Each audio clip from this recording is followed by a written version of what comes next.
Hey fam, what's up, what's up, what's up? This is Robert Anton here, robertantonnyc.com, coming to you with an X Factor commentary. Yeah, commentary for X Factor, baby! Yes, X Factor is back, people, and I am back. Robert Anton, let me tell you, I thought about it all week. I was not going to do commentary on the X Factor. And yesterday, let me tell you what had happened was, I went to the beach yesterday. I came home about 7 o'clock. I walked in the door, laid on my couch, fell asleep. I didn't wake up till 2 in the morning. So I'm like, oh, I don't know if I'm going to do it. I don't know if I'm going to do it, right? So then I decided to watch one of the condensed versions that someone put up on YouTube of yesterday's X Factor, and I was so touched. Let me go to my notes real quick. Between Lily McLeod and Ryan Page, I laughed and cried and was just, I put up a video that's taken about 3 hours to load on YouTube. I don't know what's going on, but it'll be on my Robert Anton Vlogs channel about it, about the first night of X Factor and those two performances in particular. But just, I was like, you know what, I was so excited for it after that. And after I saw the video that I was like, I gotta do it tonight. I gotta watch, I gotta make the commentary, so I am back. And as long as you guys are here and you want me here, I will be here. If ain't nobody watching, I will not be here regularly. I'll just be here when I feel like being here. So thumb it up if you're gonna be here. If I get 100 thumbs up, make sure I stay every week. Okay, here we go. So I am doing those for the premiere, night 2. Night 1, I just did a little bit on Robert Anton's Vlogs. Again, you can check that out, Robert Anton Vlogs with an S. Yeah, this is season 3, and it seemed to me like they were jumping around to different cities. They weren't exactly just doing one episode in one city. I don't know if that just happened for the very first episode, but it seemed to be happening the night they were going back and forth. Kelly Rowland and Paulina Rubio are the new judges, and so far I'm liking the auditions. Are you liking them so far? Kelly is just in there, she's hands on, she's doing her thing. They're all messing with Simon, right? All of them against Simon. You know, it's kind of a little battle, but it's a friendly battle going on, and so far it's really nice. It's really seeming to work out for me. I know it's going to get a little out of hand, but right now it's really, really cool. Demi Lovato is back, of course, looking lovely as ever, and Simon is back looking lovely as ever.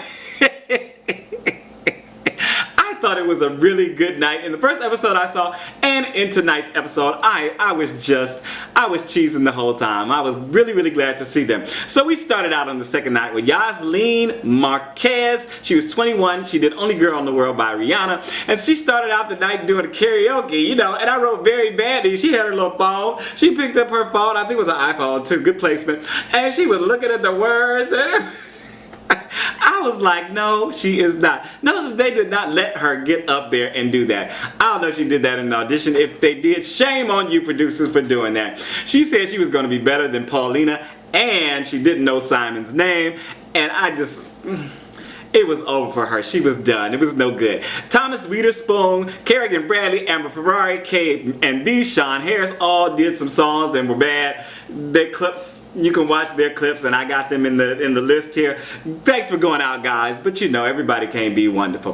Rylie Brown was up next. She was 15. She did Clarity by Zedd, and she forgot the words after the audience clapped for her. It seemed like she might have been spooked a little bit. She said, I've been rehearsing this in the shower, in the car, and everywhere, and oh, I wanted to be perfect. She forgot the darn words. But she walked a little bit and thought, and she got back on track. And that was a good thing. Don't give up. Keep on going. Flub a little bit, but get back into it. And not only did she just get back into the words, but she got into the feeling, and she kind of reinvested everything and really pulled it out, which was a good thing. I thought this was a big song for her voice. I thought she could have chose something a little easier, but I could tell she had a good voice, good pitch. She had some nice riffs going on with good intent. Not just riffing to be riffing, but she was doing it at the right places, doing, you know, some things that felt good. Simon said she messed up, but he loved her, and she was one to watch. Paulina said she was pleased with her talent. Demi mentioned her wonderful tone, and she got 4 yeses. Then Jeff Brinkman was up. He was 36. He did You Are So Beautiful, Joe Cocker, and he was a little hesitant and choppy in his song, but I liked the timbre of his voice. A little rough and edgy, and he finessed the top notes at the end. And very well. I thought it was very, very nice. Kelly said she loved his sincerity. Paulina loved his rasp and said he's fresh and original. He kind of reminded me of Tate Stevens somehow, just the way he sang or something. I don't know. Did you get that? I got that. Demi said he had a beautiful recording voice. Simon said it was a brilliant vocal and he has a naturally great voice. He got 4 yeses. Then Jocelyn Hinton, 34, did Firework by Katy Perry.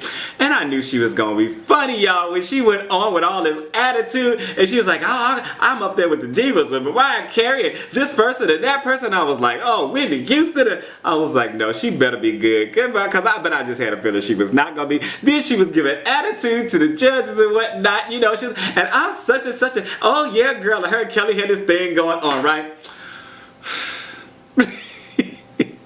Well, she forgot her words too. And she just was not good, people. Let me tell you, she was very confident though, but it was just one of those things where she was just like, she didn't sound good. She wasn't doing nothing right, you know. Simon said the best part was when she forgot the words and stopped singing. And she started singing badly again. Then she started yodeling. I don't know what was going on. And she wouldn't shut up. So I'm sorry, y'all. I do like those kind of moments when somebody really thinks they can sing and they can't, you know. Had me giggling to no end. Then the crowd started booing her, and Simon had to get up off his chair and and escort her off the stage. Lord Jesus, but what was Simon wearing? Some old messy like bell-bottom jeans and a T-top. Lord have mercy. That means he making enough money he could put on some decent clothes, okay? If you enjoyed the commentary so far, make sure to thumb it up. Let me know that you're enjoying it so that I will stay interested and other people will know that we are over here having a good old time. I know it's going to be long, but y'all bear with me, alright? Jorge Pena was next. No, it wasn't. Rachel Potter was up next. She was 29. She did Somebody Loved by Queen. She said she did a little country version, right?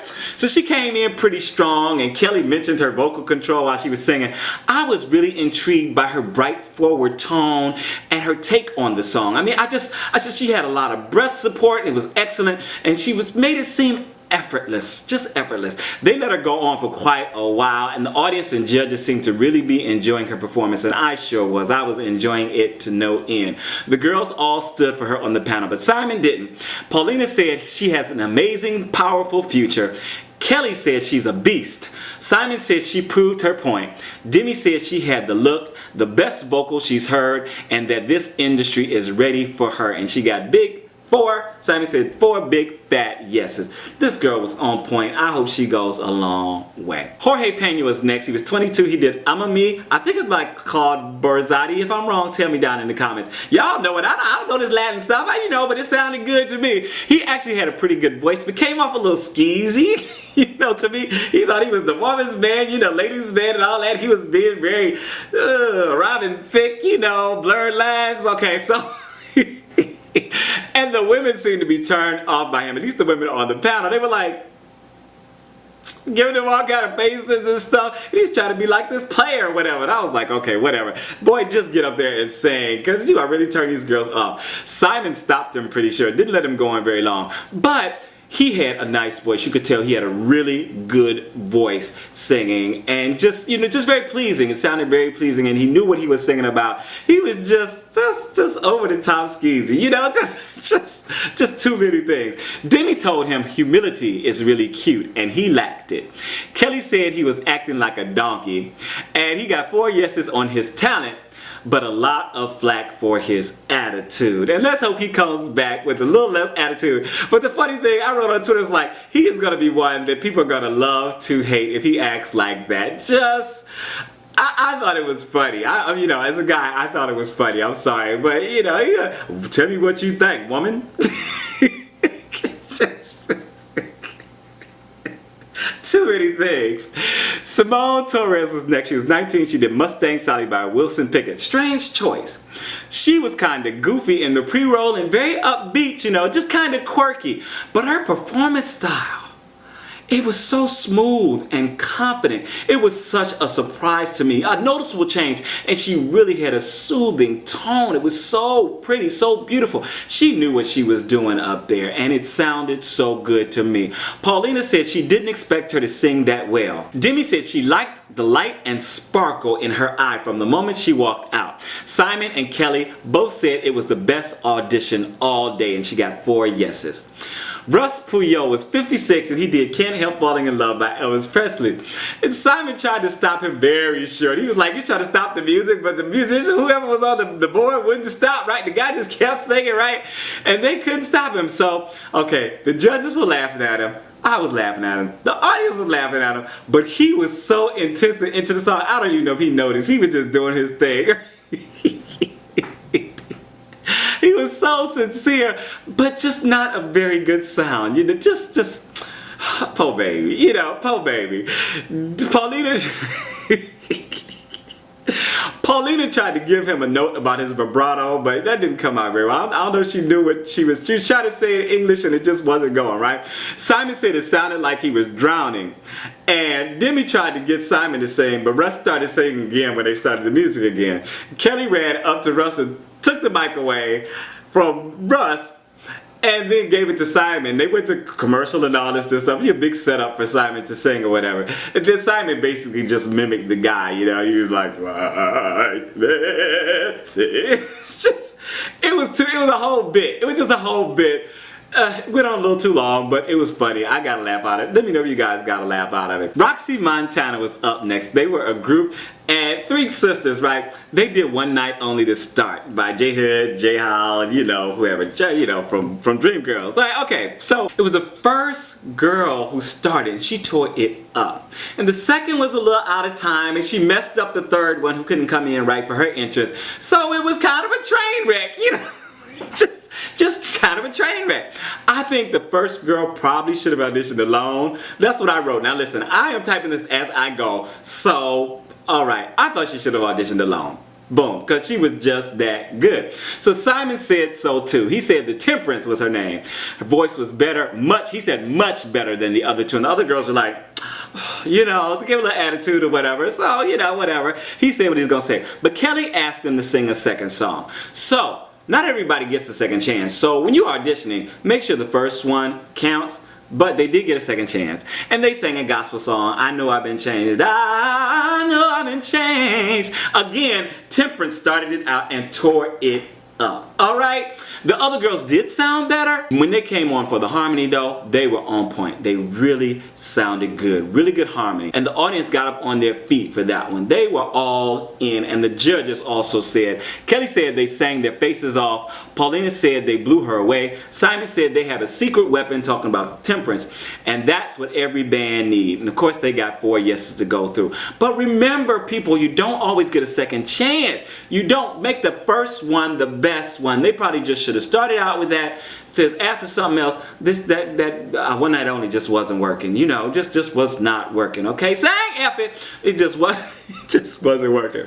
Next up, we had Al Calderon. He was 19. He did Sarah Smile by Hall and Oates, and he had a lot of energy. He had a decent voice, but just a lot of energy and stage presence. But it seemed like they needed to bump up his mic a little bit because when he started out, it came off very light to me. It just wasn't, you know, from his talking to his speaking, it was a big change. He came out very light, but he definitely had excess energy and was very cute, right? The girls, I wrote, the girls in the audience were really loving him, all right? Just a cute little boy. So Kelly said she'd want him to take her on a date if she were 18, and then Demi got on Simon because Simon was like, well, there was a time constraint, you know, all this good stuff. All right. Simon said there were some tuning issues on his song, but he got 4 yeses, and Simon also said the music business was waiting for someone like him right now. Denise Weeks, 41, was the last of the night. She did Greatest Love of All by Whitney Houston. She's a subway singer in New York City. I ain't never seen her singing on the subway. Not in New York City. Not in my New York City, I don't think. I don't remember her. But anyway, conspiracy, somebody? Is it a conspiracy? I do not know. But let me tell you, 20-some years I've been here. But anyway, Anyway, she started out a little weak and was cracking here and there and stuff, and I was like, oh, poor baby. So Simon stopped her and asked her to sing without the track because he said she wasn't really emoting. He wasn't feeling any emotion from the song. It was a little rushed, and he had her do it a cappella. So again, a second chance. So she did better this time around, but she sounded a little hoarse to me. I don't know if she had been over-rehearsed or what. She sounded a little hoarse. She had a nice voice, but it seemed like she was having a hard time hitting the higher notes. So Demi said she's going to be singing in front of a lot of people someday. Paulina said she was waiting for this night to happen. Kelly said they've been waiting on her, and she got 4 yeses to go through. Do I agree with that? I thought she was very sweet. I thought she was very humble. I thought she did have a nice voice. And yeah, I guess, yeah, I would have given her a yes also. Yeah. It would have been a tentative yes, but I hope that she gets some rest, and I hope she comes back and is not hoarse and can really pick songs that work for her voice that doesn't seem like they're out of her range. This is Robert Anton, robertantonnyc. Make sure to check me out on more stuff. I have So You Want to Be a Singer series here where I give advice for other singers who want to be professional singers. I am a professional singer. I have a gig this weekend coming up in Connecticut, y'all. I'll be up in Waterbury? Or I think I'll be. Anyway, and I am singing on here. I'm doing comedy. I'm doing advice. I have 4 or 5 channels. So check me out. I'll put some links down in the description box, and also probably something that you can click on for my most recent videos. This is Robert Anton, robertanton.com. This has gone a long time. Make sure to thumb me up. Share me on Facebook, Twitter, Tumblr, Vine if you want. I don't know. Wherever you want to say 5, 6 seconds. And X Factor is back, and I'm excited.